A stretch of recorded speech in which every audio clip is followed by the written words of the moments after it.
20h15, bonsoir à tous, voici les titres de ce journal. C'est bientôt la rentrée, effet surprenant, pas d'effervescence particulière dans les grandes gares routières du royaume, grâce notamment aux lignes additionnelles mises en place. Nous verrons l'exemple d'Agadir où les voyageurs ont fait preuve de prévoyance. De terribles images qui ont suscité l'indignation sur les réseaux sociaux, celle du calvaire que Khadija dit avoir vécu. Elle raconte avoir été kidnappée, violée et séquestrée par un véritable gang. Nous irons enfin à Ma'moura, le poumon de Rabat Saleh Kenitra, mais aussi l'un des endroits préférés des habitants de la région. En quête de verdure et d'air frais, des familles entières viennent pique-niquer et se changer les idées au beau milieu de cette vaste forêt de chênes et lièges. Madame, monsieur, bonsoir. Ça y est, les périodes de congés touchent à leur fin. Pour beaucoup, c'est le moment du grand retour des vacances. Effet inédit, les voyageurs semblent avoir fait preuve de prévoyance cette année. En tout cas, c'est l'image que renvoient les principales gares routières du royaume. Celle d'Agadir, par exemple, n'a pas connu d'affluence hors norme tout au long de la journée, grâce notamment aux lignes d'autocars mises en place, aux lignes additionnelles d'autocars mises en place. Voyez ce reportage de Rachid Lotfi, commenté par Hind Nabi. Retour de l'Aïd, fin des vacances, rentrée scolaire imminente. Il est temps pour de nombreux Marocains de regagner leur foyer. À la gare routière d'Agadir, la majorité des passagers sont en partance. J'ai passé l'Aïd en famille et là, je prends la route vers Marrakech où je travaille. وحنا ان شاء الله دابا كنوجد نرجع عاوتاني لمراكش العمل ديالي ان شاء الله. On est sur le retour, on doit reprendre le travail.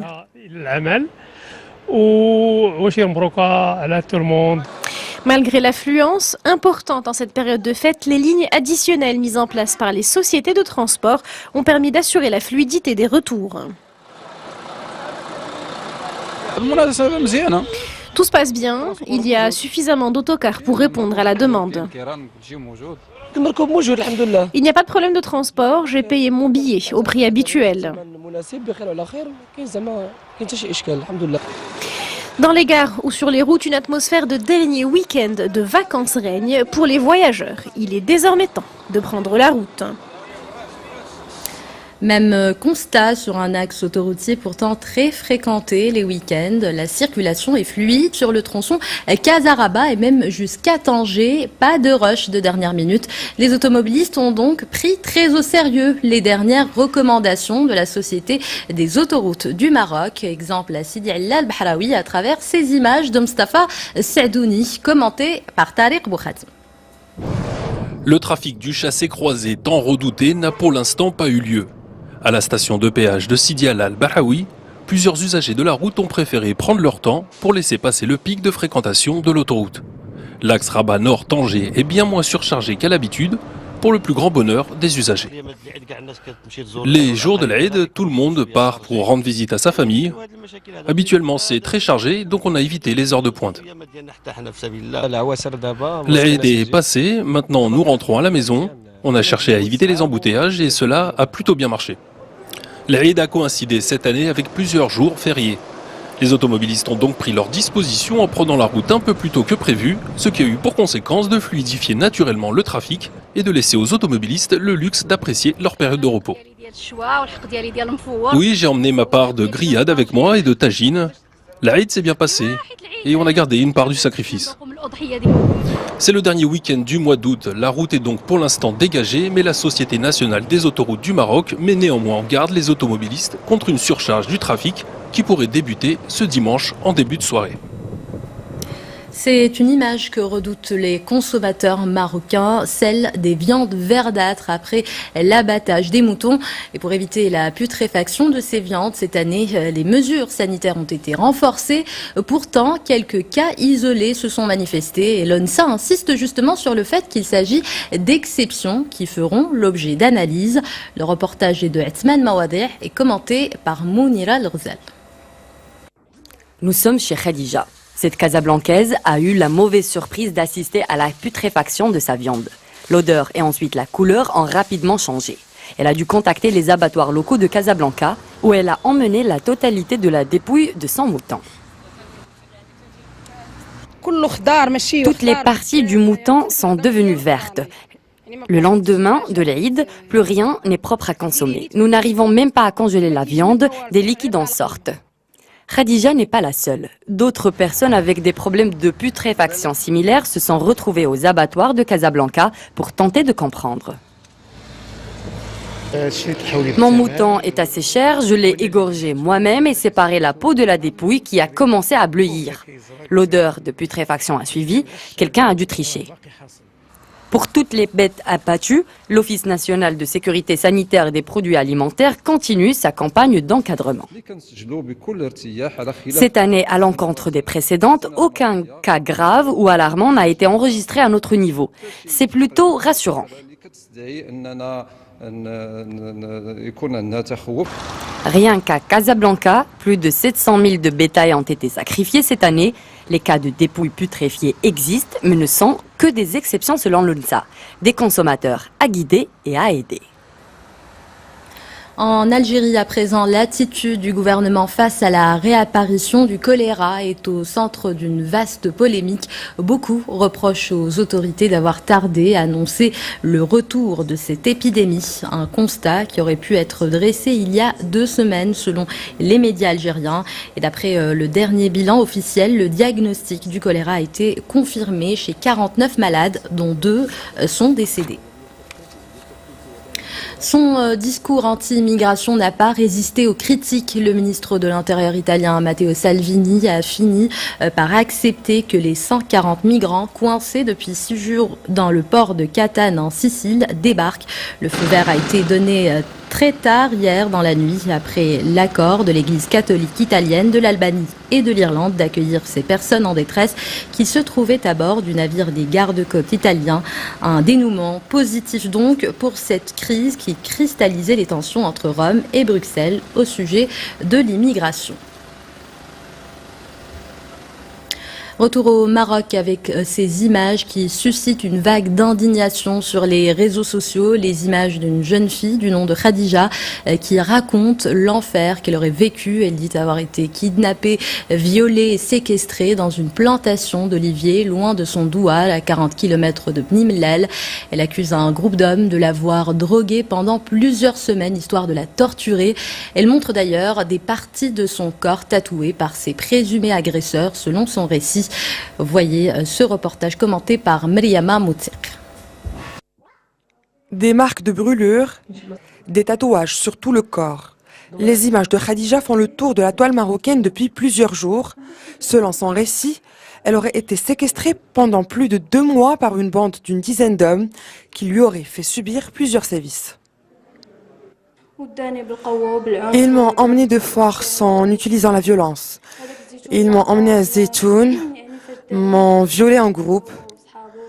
Je ne mangeais pas, je ne me lavais pas et ça a duré 2 mois.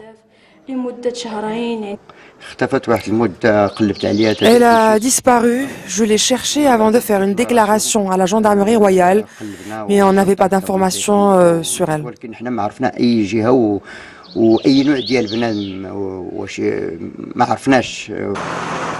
À Ouled Aïad, dans la région de Freh Ben Saleh, l'histoire de Khadija divise.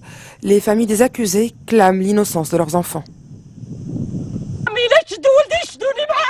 Quand m'arrête avec mon fils, il est innocent. Je lui ai acheté une moto pour qu'il m'aide. C'est mon seul soutien financier.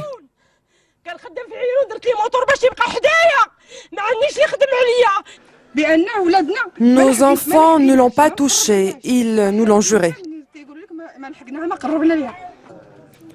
12 des 14 présumés tortionnaires de la jeune fille sont actuellement en détention provisoire. Ils ont été présentés devant le procureur du roi près de la cour d'appel de Bni Mellal qui a décidé le renvoi du dossier devant le juge d'instruction pour les besoins de l'enquête. L'audience devant le juge d'instruction se tiendra le 6 septembre prochain. C'est un autre drame qui a fait couler beaucoup d'encre en novembre 2017. Il s'agit, rappelez-vous, du meurtre survenu au café La Crème à Marrakech. Et dans le cadre de l'enquête liée à cette affaire, 2 frères néerlandais d'origine marocaine ont été arrêtés ce matin pour leur lien présumé avec les membres du réseau criminel qui a exécuté ou contribué à l'exécution matérielle de cet homicide volontaire à l'aide de l'arme à feu.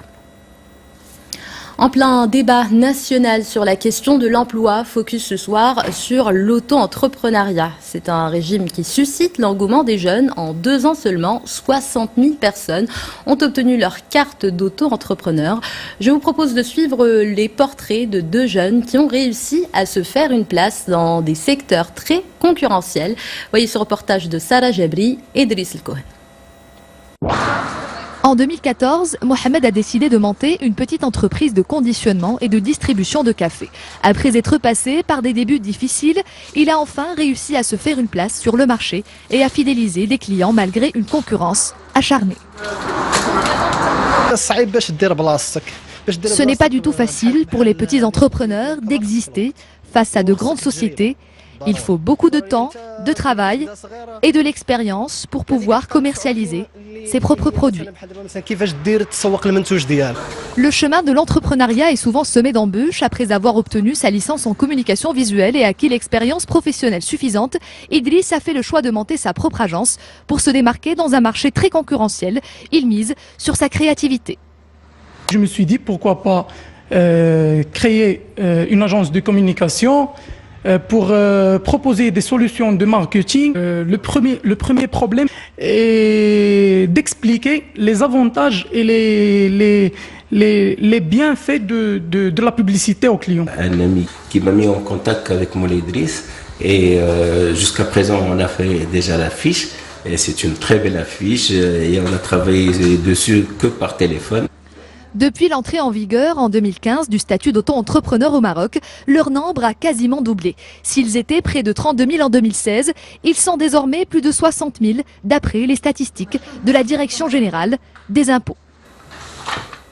Et c'est dans le même esprit que Dia Taibi y est arrivée toute seule. Cette chanteuse de talent a tracé son bout de chemin depuis sa participation à un célèbre télécrochet arabe. Elle fait aujourd'hui profiter des étoiles montantes de son expérience à travers des sessions de coaching qu'elle anime. Les développements avec Mounira Lorzal. Dia Taibi a transformé sa passion et son don pour la musique au service de son entreprise. La jeune Marocaine anime maintenant des sessions de coaching pour professionnels et amateurs. En 2008, elle était l'une des candidates de Star Academy. Étant chanteuse, j'ai eu besoin de prendre des cours de chant et j'en ai fait, j'en ai beaucoup pris et c'est ça qui m'a donné l'envie justement de passer peut-être à l'autre, de l'autre côté et de pouvoir transmettre au lieu de juste chanter. C'est un plaisir inimaginable. Un plaisir pour les sens, mais aussi pour les apprenants. Dia Taibi sait transmettre son expérience de chanteuse, qui n'est pas son unique capital. Pouvoir danser sans moi la musique, sans moi ça. Et ce qui est super vraiment avec elle, c'est la confiance qu'elle a pu me donner. Réussir à aller chanter devant des gens, à ne pas avoir peur de faire une performance devant des gens, c'est quelque chose qu'elle met vraiment en œuvre tous les jours. Et sans elle, je pense pas que j'y serais arrivée.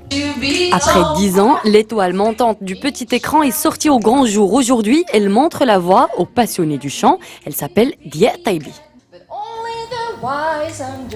À la une de l'actualité sportive, cette victoire du Raja de Casablanca, le Raja qui démarre parfaitement cette nouvelle saison de la Botola. Il s'est imposé face au Shabab Rif El Husseima sur un score de 6-0 au complexe Mohamed V. Pour sa part, la Mouloudia d'Oujda a fini la rencontre sur un match nul, 1-1. Le résumé de ces 2 rencontres avec Marwan Zghari. Le Raja n'a pas démérité et s'est offert sa première victoire cette saison aux dépens du Shabab Al Husseima sur un large score de 6-0. Dès la 8e minute de jeu, Saifeddin Alami a ouvert le score avec un tir surpuissant qui a surpris Yassine Al-Houasli. Et puis à la 35e minute, Soufiane Rahimi clôt le score de la première mi-temps, 2-0.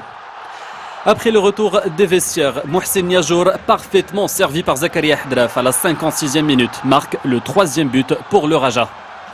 Mohsen Niajour ne s'arrête pas là, il marque le 4e but à la 68e minute. Auteur de 2 passes décisives, Zakaria Hadraf a lui aussi réussi à trembler les filets Husseimi à la 81e minute de jeu. Et enfin, Omar Boutayeb, 2 minutes plus tard, clôt le score. 6-0.